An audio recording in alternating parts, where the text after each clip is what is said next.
Carpinello and I am a first-time bikini competitor in the NPC. I'm actually currently in my peak week, and I figured why not have a question and answer YouTube for people that are either new competitors or considering competing or have been following my journey on Instagram at sammyxxstrong. I got quite a few questions already in my DMs, so I figured why not make a YouTube to kind of like nip those in the butt and share my personal experience. I do want to make a disclaimer that, again, this is my experience with competing. Everyone's experience is different. Everyone's macros is different. For example, my macros, my cardio is changing every single day based on the check-ins that I'm currently doing every single day, because when you're in peak week, you do check in your coach very consistently and frequently. So take that with a grain of salt. So again, everyone's experience is different, but I'm here just to be blunt and honest and share mine. So let's get started. Alright, so my first question is, what is my plan for post-show? So I'm competing October 16th. I am considering competing in one more show after that, possibly October 30th, and then just ending out my year in October. This has been such an amazing journey, but I was actually talking to a few other competitors. I have a lot of personal things going on for the month of November and December, and my goal is to get nationally qualified. The next national show is December 18th, which I already have prior obligations for that date, and so it has come to a mental an emotional decision to decide that I will not be competing in that national show December 18th. I currently have been on this prep for 1 full year, and I've been cutting for around 7-ish months.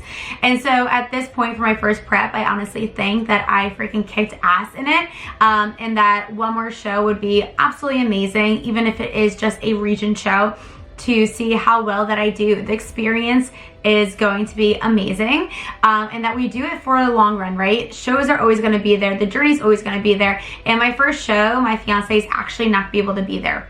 So I really want to do a show where he can be there, but I also don't want to spread it out longer than I have to, just because I personally feel like my mental strength and my body is like, all right, like we have a lot of things coming up, and let's kind of like reprioritize some other things. So I'm debating doing the October 30th show up by Salem, Massachusetts, and spend Halloween in Salem, so that my fiance can actually come to this one too.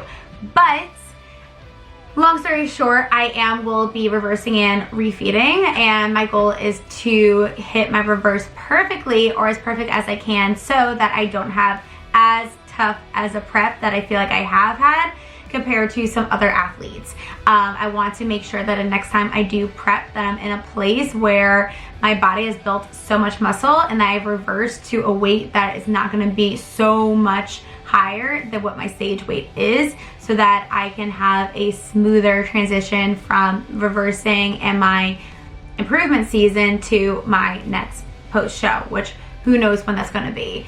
I get married November of 2022, so after this I'm going into my wedding season. I'm definitely not competing during my wedding season, and then after November 2022, my honeymoon isn't until July of 2023. So either maybe I'll compete next spring 2023 or wait until 2024. But again, the whole point of bikini is that it's the longevity of it. Like a lot of people do it just for a bucket list thing, or they just do it. For me, I can see myself doing this for the long run, but with more preparation and more mental understanding of what it takes in order to be a competitor.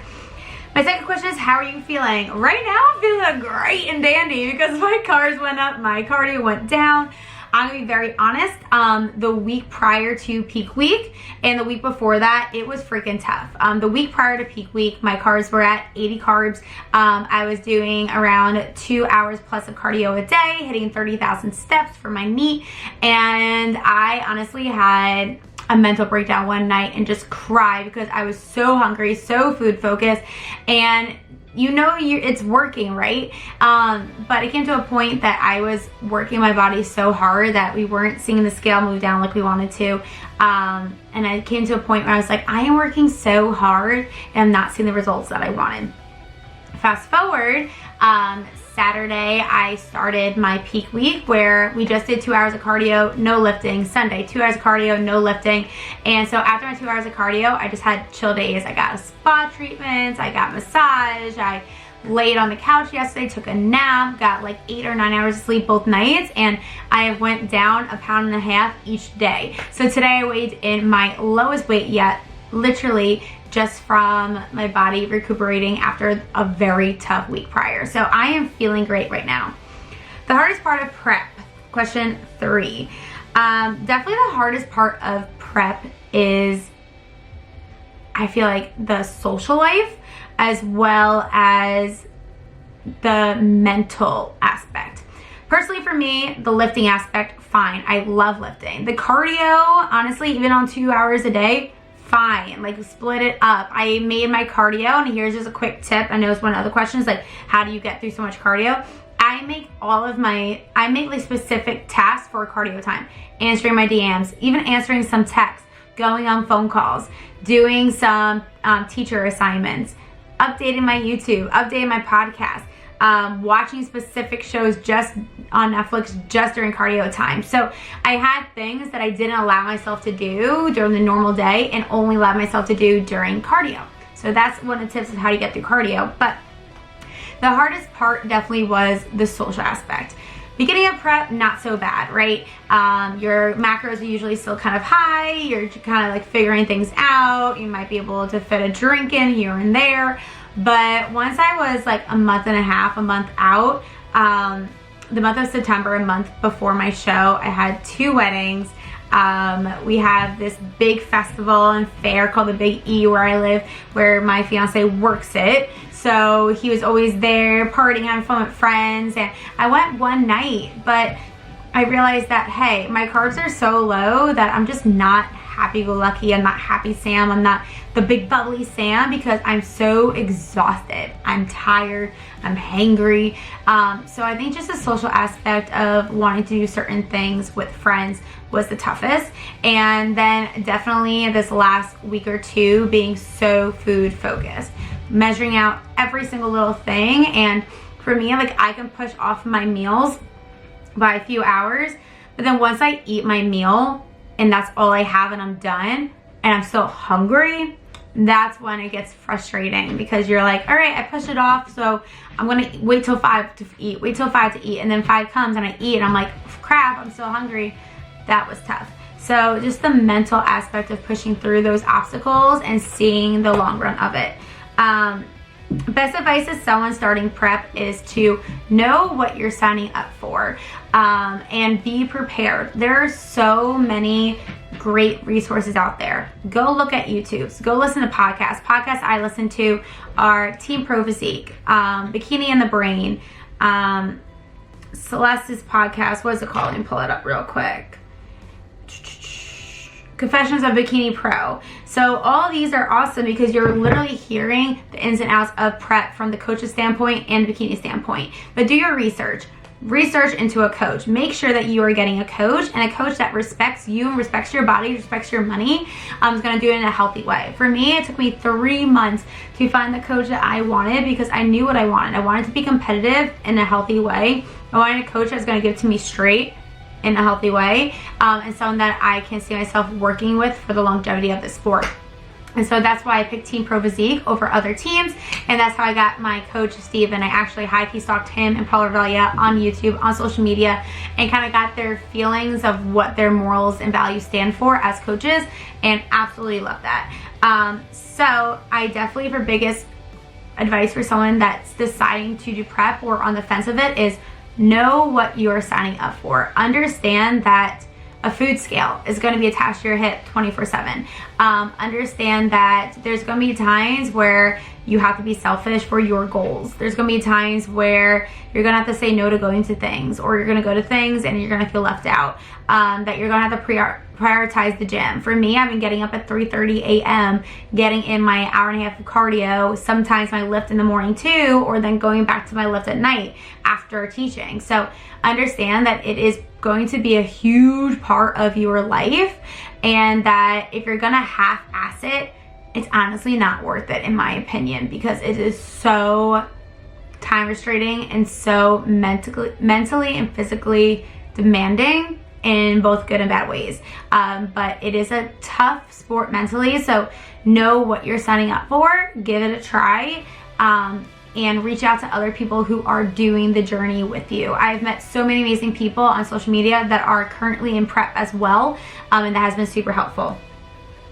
Did you do it on your own or with a coach? 100% with a coach. I recommend a coach 140%.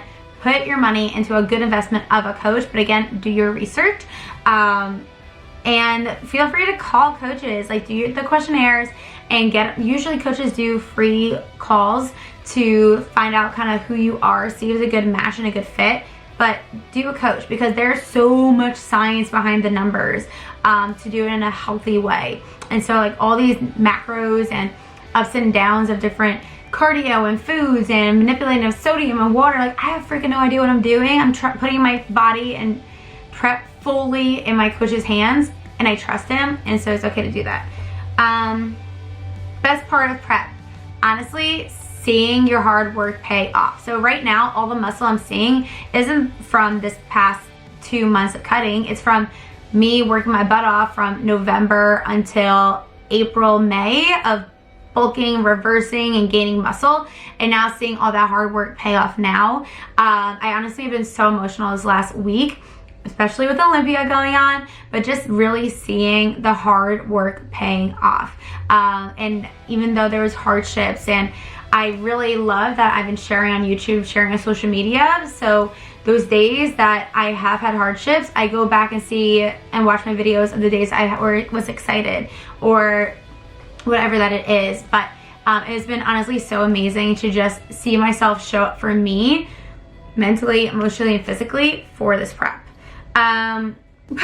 What meal am I excited to have post meal? So I have 2 cheat celebration meals that are happening. So where I'm competing is around New Haven, Connecticut. If you don't know about that place, they are literally known for their pizza. I'm originally from Jersey. I live in Connecticut, Massachusetts area right now. But my show is in New Haven, and they are literally, like, do your research, top-notch pizza places. So after my show, I am 100%, we're going to an Italian restaurant, getting some pizza. And Nick bought these like big ass cookies that he's been eating, so I have to like hide some, but I'm excited to eat some of those. And then Sunday I get to go to my favorite Mexican place, Acapulco's here in Connecticut, where there's some margaritas, some fajitas, some guac, and then back on the game plan. But I'm really excited for those. I'm making sure that I take full advantage in a healthy, moderate way. And honestly, I also haven't ate so much that I don't think my body will allow me to consume so much. How do you handle body image? So honestly, I feel like I personally am doing great with this. Partly because I'm not a huge fan of how I look in real life. Right now, I'm freaking stoked. I think I'm bringing a competitive package for my first show. And from the bodybuilding and lifting aspect, when I'm in the gym, I feel like I look like a badass. But when it comes to real world, my clothes aren't fitting right. My boobs went away, my butt went away. Like, I'm literally, I feel like an alien. You can see like literally my cheekbones. And so I'm excited to get back up like 10 pounds heavier. So right now I'm like 105, 115, 117. I feel like it's like my happy place, where I have good enough macros, but I also have a little junk in the trunk and a little bit of flubber on me. Not flubber, but you know what I mean. Like, I feel so skinny. But again, who knows what this reverse is gonna be. And I feel like I've been nitpicking myself. We're in the sport where literally you are being judged for your body. So I'm judging my body 24/7, thinking, am I getting in there? Right now, knock on wood, I am hyped because I'm losing weight during this peak week. My glute ham tie-ins are coming in, and I'm just being competitive. So I'm excited. I feel like right now my body image is going to be okay. It is very common for people to compete, to get body dysmorphia and get in their headspace about it, because you're looking at your body every single day and you're transforming. I literally have lost 15 pounds for a 5-foot girl in the matter, honestly, 6 months, but I've lost 10 pounds in the last like month. I was 117-ish the end of August, So this last month really has been a stride. So right now we're doing good, but I am aware that that is common. So I'm just preparing myself and doing all the things necessary to ensure that I'm still self-loving myself and appreciating my body for where it's at. But I also gotta say, I cannot wait to lift heavy again. So that will come when my carbs go up, my weight goes up, and my strength goes up. Someone asked, do I have pain and aches from walking so much? Yes and no. I don't have pain and aches like, oh my God, my whole lighter. But what has been tough is walking so much, my legs are exhausted, and normally you listen to your body, you give your body a rest day. Yeah, there's no rest days right now. So I'm doing everything I can to foam roll and stretch and Epsom baths and things like that to help. So my legs are definitely sore. So something that I have found to do is dynamic stretching, but even just before I do cardio, and then I'll slowly start on an incline of like 4.5, 5, and then as 5 minutes go up and I feel my legs starting to warm up, I'll get to that 7.5 incline that I normally do. But yes, the soreness has been there. Right now we're feeling good because we've been resting a lot, but it's helped. Meals while on prep. Do you enjoy them? You look like you're happy with them. Honestly, yes. I am someone that has never been like a big fast food, greasy kind of person. I have my favorite things. I have a major sweet tooth. And so what I love about this, and this answers one of my other questions, do I meal plan or macro? I am fully macroing. So what does that mean? My coach gives me a certain amount of carbs, fats, and proteins to hit every single day within a calorie goal, and I'm able to pick and choose what I want to eat. That doesn't mean I'm eating ice cream 24/7 or filling it up with fast food and stuff. Honestly, you could, but I know I feel better, I lift better, I fuel myself better with healthier foods.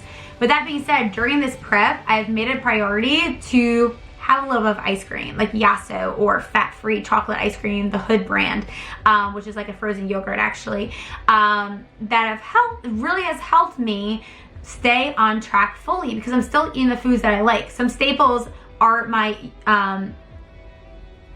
oatmeal meals. Oh my gosh, they are so good. I look forward to it every single morning, and the best part is that you can change it up. So I'll do oatmeal and I'll do like my Arbonne vanilla vegan protein, and I'll sprinkle some chocolate chips, or I'll do some cookie butter, or I'll do some peanut butter, or I'll do some chocolate peanut butter. Like, it satisfies my sweet tooth so much that my meals that I'm eating during prep are meals that I'm going to continue to eat once I'm in my revert season, just in higher bulk. So I absolutely love my meals so much because I'm able to still eat what I love, and honestly I feel like that's helped me stay so sane throughout this prep. So meal plan and macros, I follow my macro plan. Macro friendly food. So I really have got creative with my meals and finding foods that have helped me with macro planning. So one thing that's been really helpful is carbonate bread. It is lower on carbs, higher on protein. It's a little bit more expensive, but you'll realize if you're on prep or thinking about prep that once your carbs are low, you're gonna do what you gotta do to get there. So that has been super helpful with my meals. Some other macro friendly, I chop up zucchini and cucumbers and chop them up and put them into salads, put them into my oatmeal to add more density to it, which has been super helpful. Another thing is having protein ice cream. So especially right now my carbs are so low where I can't fit in ice cream, and I also want to take out dairy as I get closer to show. I'll do like 3 or 4 ounces of protein powder, put it in a food processor, put like 12 ice cubes in it, put either almond milk, which I haven't used, I want to take out dairy, and put water and put like a little sprinkle of baking soda, a little bit of stevia, blend it up for like 4 or 5 minutes, and becomes a thick consistency. So it gives you the consistency of ice cream. Is it as delicious as ice cream? No, but again, when carbs are low, you do what you gotta do to keep yourself mentally sane. So that has been helpful. There are so many foods out there. If you just spend the time to do your research and really compare and contrast foods, you're going to find foods that are better for you. So for example, Tortillas. The best one I found is the fiber 80 cal ones. Best macros, lowest carbs, big tortillas, fit great. Again, there's different protein bars that you can have. I honestly have found making my own protein bars has been better macro-wise than buying protein bars or protein cookies from other companies. A lot of times they're actually not that macro friendly and they're way more carbs than they are protein, which like a protein bar with more carbs kind of ruins the point, right? But there are other Quest protein chips have been amazing. Those are like 3 fats, 5 carbs, and like 15 to 19 protein. That has been awesome. PB2, I love the chocolate flavor of that, and because you're able to sprinkle it on top, you're able also to mix into water and make like a thick like chocolatey experience, which I have. Another one I love is Total Fag. So I'll do like 100 grams of Total Fag, which is like literally 1 carb, 0 fat, and 10 protein or more than that, around there. And then I'll do the PB2, like 5 grams, and mix it up, and it's like a chocolate mousse. So there's so many ways to be creative with that. I have a lot of videos on this YouTube. Go to my recipes playlist. I have recipes on there for like buffalo chip dip and things like that. But also go to my Instagram, sammyxxstrong. I have IGTVs and posts about recipes, and there's a highlight that says recipes on there to help you. And my last one, what made you start this prep? So if you go to my first YouTube video, on this playlist, it literally says, I'm starting my first bikini prep. I go into huge depth about this. So quick spark note summary is, I've been an athlete all my life, and once I graduated from the D1 lacrosse level, I went to the gym, worked hard, and I'm like, what am I working for? I considered doing a marathon. I ran a few half marathons, but running for a long time does not appeal to me, and it's exhausting, and I honestly love weight training. And so I moved to a new area where the gym I go to is very bodybuilder focused, and a few people reached out to me, asked me if I was a competitor, was a bodybuilder, and I said I always kind of considered it, and they said, why don't you look into and try it? I feel like your body type is there already.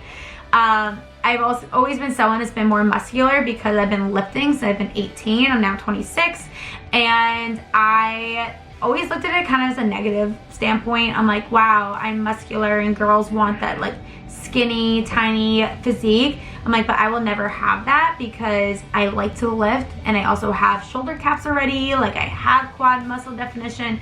So I think this sport has been such a positive thing for me because it found me a place where I belong. It mentally has challenged me. It physically has challenged me. It has given me a guideline to keep improving and challenging myself. And it makes my inner athlete so happy.